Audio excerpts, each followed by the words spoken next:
our forefathers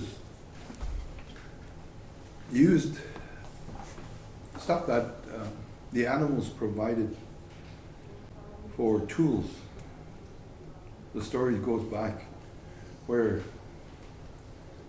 the moose gave us his antler to use for an axe. And after the fall activities for the moose, the antlers fall off. And you walk in the bush and you'll find antlers laying on the ground. So this is the part of the antler that connects to the moose.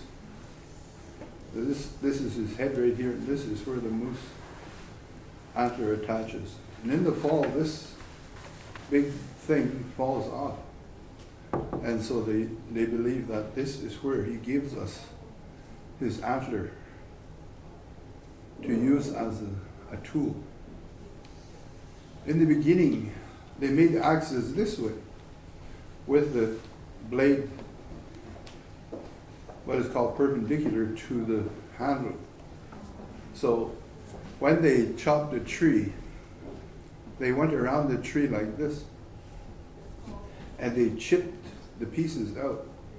So when they fell a tree, the bottom of the tree is pointed because they chipped at the tree. They walk around the tree, and it looked like a beaver cut the tree down. And later, they started making the blades this way.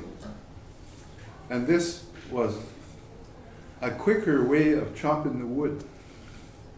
So what would have taken a long time chipping it with this in little pieces and walking around the tree, this one took big chunks out and the tree fell quicker. But I heard a funny story. My grandmother said, this axe took a long time to cut the wood, and all the pieces of the wood were pointed when they were done. And this axe made the log blunt. It cut it off quick. And people didn't like this new axe in the beginning because they said it made the wood look funny. So this is where I made these out of moose antlers, just to show you how our forefathers worked. I also made these.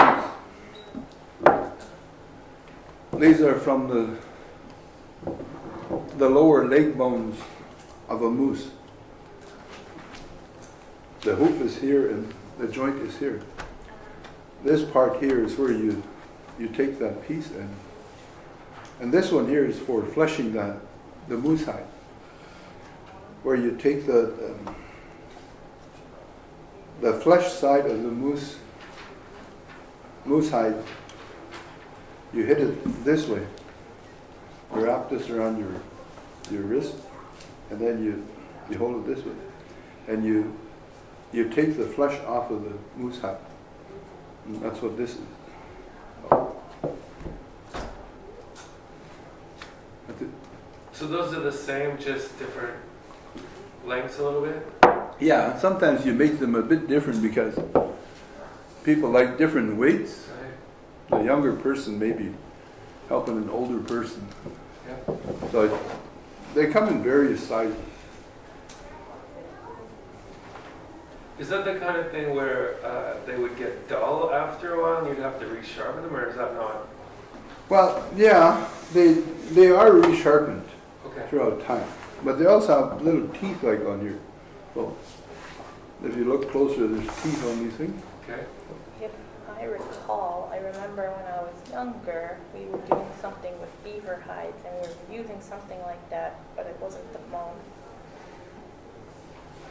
He told us to take off the flesh off of beaver pelt, of those beaver pelts that we were doing.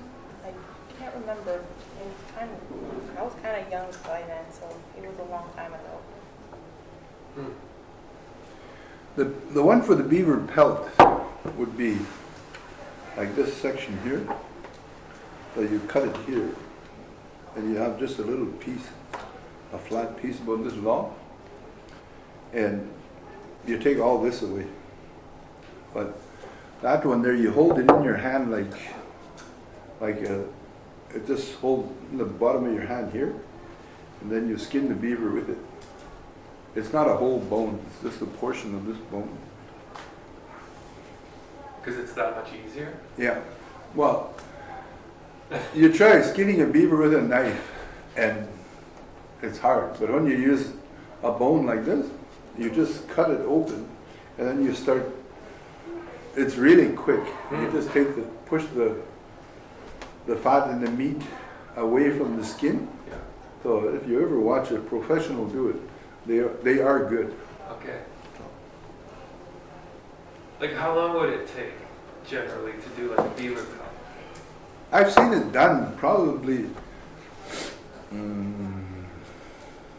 less than 15 minutes to do one. Wow. And the guy was quick. Yeah. The guy in a small community, but